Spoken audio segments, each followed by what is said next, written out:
አንድ ሙስሊም በማግስቱ አይገኝም። እመኑኝ፣ አንድ ሙስሊም አይገኝም። የሙሐመድን አጽሙን ቢያሳዩ አንድ ሙስሊም አይገኝም። በማግስቱ እንዳለ ጥሎ ይወጣችን እንደሞም ስጋው አልበሰበሰም፣ ኖርማል ነው። ይሄን ማሳየት በጣም ቀላል መንገድ ነው፣ ግን ውሸት ስለሆነ አያደርጉትም።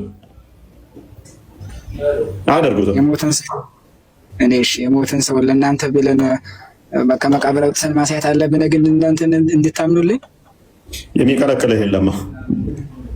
አይደረግማ። የሰው ልጅ ከሞተ በኋላ ለሰው ልጅ ተብሎ እንዴት ይቆፈራል? እንዴት መቃብር ይቆፈራል? ችግር የለውም።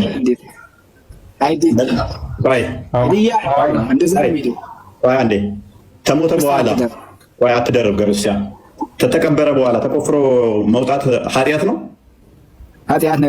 የሞተን ሰው መቃብር ከፍቶ ማውጣት ማስረጃ አንጣ።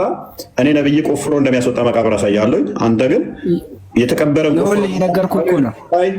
ቆይ ደግሞ ባራውን ተበሽ የነገርኩህ እኮ ነው።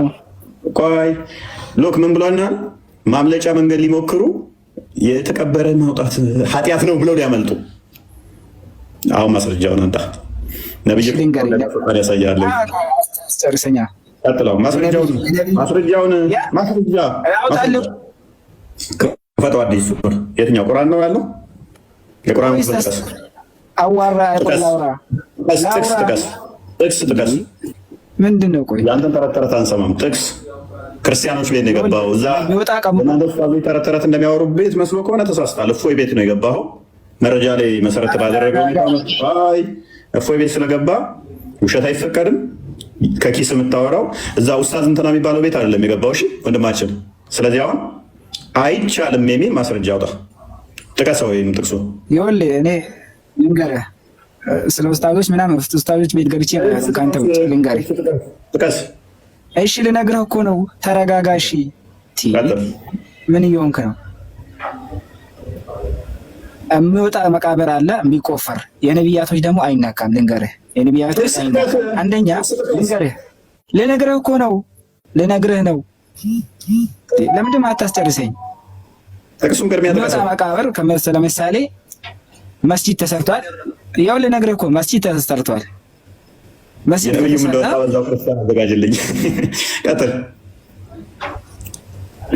መስጂድ ከተሰራ ቀድሞ መስጂዱ ከተሰራ አጋጣሚ ሆኖ መስጂዱ አጠገብ ሄድ ወስታ ሰውን ወይንም ደግሞ እዛ ላይ መቅበር አይቻልም፣ ሐራም ነው። እና ቢቀበር ሁላ ያንን አንስተህ ማውጣት ትችላለህ። ይሄ በሸሪያችን ያለ ነው። ማስረጃውን አንተ በእናትህ ደግሞ ከመስጂዱ ማስረጃውን አንተ እየነገርኩህ እኮ ነው። ማስረጃ እኮ ነው እየነገርኩህ ያለሁት። አያችሁ፣ ኡስታዞቻችሁ እንደዚህ ነው የሚያወሩት። ይሄ ሜቢ ኡስታዝ ሊሆን ይችላል፣ አናውቅም። ተረት ተረት ማለት ነው። ለምን ኬት ለማምለጥ መሰላችሁ? አሁን አጣብቂኝ ሲገቡ እንዲህ ብለን እናምልጥ።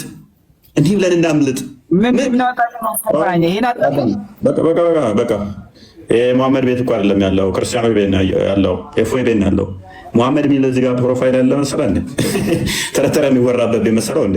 ኤኒዌይስ ሉክ፣ የዓለምን ህዝብ ለማዳን ቢፈልጉ ኖሮ፣ እውነት ቢሆን ኖሮ፣ ውሸት ባይሆን ኖሮ 124,000 ነቢያቶች አልበሰበሰም ብለው ያምናሉ፣ አልበሰበሱም ብለው ያምናሉ። ወደ 300 ምናምን አካባቢ በመካ ዙሪያ ተቀብረዋል ብለው ያምናሉ። በመካ ዙሪያ ብትንትን አድርገው ቆፍረውታል። አንድ አርኪኦሎጂካል ኤቪደንስ እንኳን አልተገኘም። አንድ ነው ያልኳችሁ።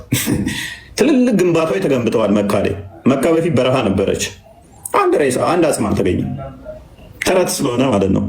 124,000 ነቢያት አርኪኦሎጂካል የተቀበሩበት ቦታ ምንም የለም። ያልበሰበሰ አጽም፣ ሬሳቸው እንዲቁጭ ብሎ ጸሎት የሚያደርግ ሰላም ነው እያለ ምናምን ምላሽ የሚሰጥ የለም። ተረት ስለሆነ ማለት ነው። ስለዚህ በቃ መረጃ እኮ የለም። አንተ ያንተን ከኪስ የምታወራው እንደምናዳምጣለን።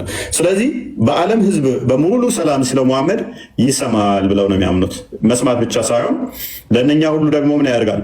ሰላምታ ይመልሳል ብለው ነው የሚያምኑት። ስለዚህ ለዓለም ህዝብ የሚሰማ ሰላምታም የሚመልስ ከሆነ ይህን ሰው ታዲያ ለምንድን ነው እሱ ሞቷል የሚሉት? ቢወት አለ እኮ አልሞተም እኮ አልሞተም ማለት ነው። ምንድን ነው የሚለው ሀዲሱ እኮ ገና አልተረዳሁም እኮ። ክፈት ውስጥ ሀዲሱ ምንድን ነው የሚለው?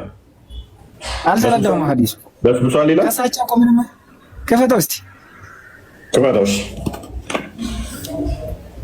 አንተ የምታወራው ሌላ፣ ሐዲሱ የሚለው ሌላ።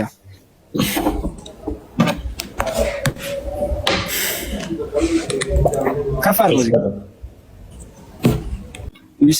ማ ሚን አሐድን ዩሰሊሙ አለየ በእኔ ላይ ማንም ሙስሊም የለም በእኔ ላይ ሰላምታ የሚያቀርብ እንጂ አሉ ኢላ ረደ ላሁ አለየ ወደ እኔ አላህ ሱብሓነሁ ወተዓላ ይመልሰ እንጂ ሐታ አረደ አለይህ ሰላም አላህ ሱብሓነሁ ወተዓላ አለየ ሩሂ በሩሂ ላይ አሉ ሐታ አረደ አለይህ ሰላም ሩሂ ላይ ያመጣውና አላህ ሱብሓነሁ ወተዓላ ሩሂን ይመልሰውና እኔ ደግሞ ማንን ሰላምታ ይመልሰዋለሁ አሉ።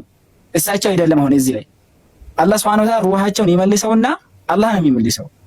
እሳቸው የተናገሩት ነገር የለም አላህ ያረገዋል ነው ያሉት። ወደ ጀሳቸው ወደ አካሉ ነው። ስለዚህ አካሉ በስብሶ ወደ አካሉ በስብሶ አልበሰበሰም። ስለዚህ አካሉ ከነፍሱ አልተለየ፣ ነፍሱ ከአካሉ አልተለየችም ማለት ነው ስትመለስ። ይኸውልህ ልንገርህ፣ አርዋሁ በሌላ ሐዲሳቸው ደግሞ አርዋሁል ሙእሚኒና ፊል ጀነ ብለዋል። የሙእሚኖች ሩህ ጀነት ውስጥ ነው ያሉት ብለዋል ረሱል ሰለላሁ ዐለይሂ ወሰለም። እንደፈለገ ነው የሚሆኑት ማለት ነው። እየተጋጨ ነው ማለት ነው። የሙሐመድ መቃብር ውስጥ ነው፣ የሙሐመድ ደግሞ መቃብር ውስጥ ነው። ምኑ ያው ሩሁ ምንድን ነው ያልኩት ራሱ አልሰማኸኝም እኮ። የአማኞች ሩህ ጀነት ውስጥ ነው ብለዋል በሌላ ሐዲስ አልከኝ። የሙሐመድ ሩህ ግን መቃብር ውስጥ ነው አልኩ። ከጀነት ነው የሰማ አልሰማኸኝም እኮ ገና አልተረዳሁም። ዝም ብለህ ችግር የለውም። ያው በዓለም ላይ ቢሊየን ሙስሊም አለ ሰላት በየሰከንዱ የሚያወርድበት። ለዛ ሁሉ ምላሽ በሰጠ ቁጥር ጀነት የሚገባበት ጊዜ የለውም። ፔሬድ ማድረግ አይችልም ፈጣሪ አይችልም አልወጣኝም እኔ። ስለዚህ መሐመድ ያለው ነፍሱም እንትኑም ያለው በእነሱ መቃብር ውስጥ ነው። ከሐዲሱ ሳንወጣ ማድረግ አይችልም ብላላ ማን ነው የሚያደርገው ብሎ የተናገሩት? ይሄ ሰውዬ ጤናም የለው እንደ ሰውዬ እየነገርኩ ያለው ሲማኛ ታዳለ አዳምጥ። እኛ ክሌማችን የመጀመሪያ ክሌማችን ምንድነው? እሱ ያልበሰበሰ ስጋ አሳዩን፣ ሰላምታ የሚመልስ አካል አሳዩን። ነፍስና ስጋው ካልተለየች በህይወት አለ ማለት ነው። ግልጽ ነው። ፈጣሪ አዳምጥ። ለእኛ ብላችሁ ሳይሆን ማቆፍሩት ማሳየት ስለማትችሉ ነው። ለምንድን የመጀመሪያ ፐርሚሳችንን በደንብ አስተውሉ። እኛ ፈጣሪ ይችላል አይችልም፣ እንደዚህ ያደርጋል አያደርግም ሙግት ውስጥ አልገባንም። እነሱ ግን ይሞግታሉ። ክርስትና ላይ እንዴት ሚካኤል ገብርኤል ትላላችሁ? ሚካኤል እርዳኝ፣ ገብርኤል እርዳኝ እንዴት ምናምን የት ይሰማና ነው የሚሉ ክሌሞች በቴሌቪዥን ፕሮግራሞቻቸው ላይ ሁሉ ያስተላልፋሉ። ያልማተረሱ በነፍስ መላእክቶች ሰሙ ቢባል እነሱ ረቂቃን ናቸው። እንደውም ይሄንኛው ግን ጀሰድ ውስጥ ሰውነት ውስጥ ነፍሱ ገብታ ነው መቃብር ውስጥ የሚሰማው። በዓለም ያለ ቢሊየን ሙስሊምን ሰላት ባወረደበት ሰከንድ ቅጽበት ውስጥ ምላሽ ይሰጣል፣ እየሰማ ማለት ነው። ኦኬ፣ ለእያንዳንዱ ምላሽ የሚሰጥ ከሆነ ደግሞ ገነት አይደለም መሐመድ ያለው፣ ይሄን ያለው መካ መቃብር ውስጥ ነው ያለው። ዋናው ፖይንታችን ግን ምንድነው? ያ ያልበሰበሰው፣ ያ የሚሰማው፣ ያ ሰላምታ የሚመልሰው በህይወት ያለውን ሙሐመድ ለምን አታሳዩንም ነው? አታሳዩ። ምክንያቱም ትበላላችሁ። ይህንም ባደረጋችሁበት ሰከንድ አንድ ሙስሊም በማግስቱ አይገኝም። እመኑኝ፣ አንድ ሙስሊም አይገኝም። የሙሐመድን አጽሙን ቢያሳዩ አንድ ሙስሊም አይገኝም። በማግስቱ እንዳለ ጥሎ ይወጣችን እንዳይወጣ ጥሎ ሌባም እንዳይሰርቀውና ሙሐመድ በስብሷል የሚለውን አጥንት እንዳያሳይ ምን ያደርጋሉ? ሜቢ መስጊዱን ያሳያቸው። መስጊድ ውስጥ ነው እየጠበቁት ያሉት፣ እየተጠበቀ ነው ያለው።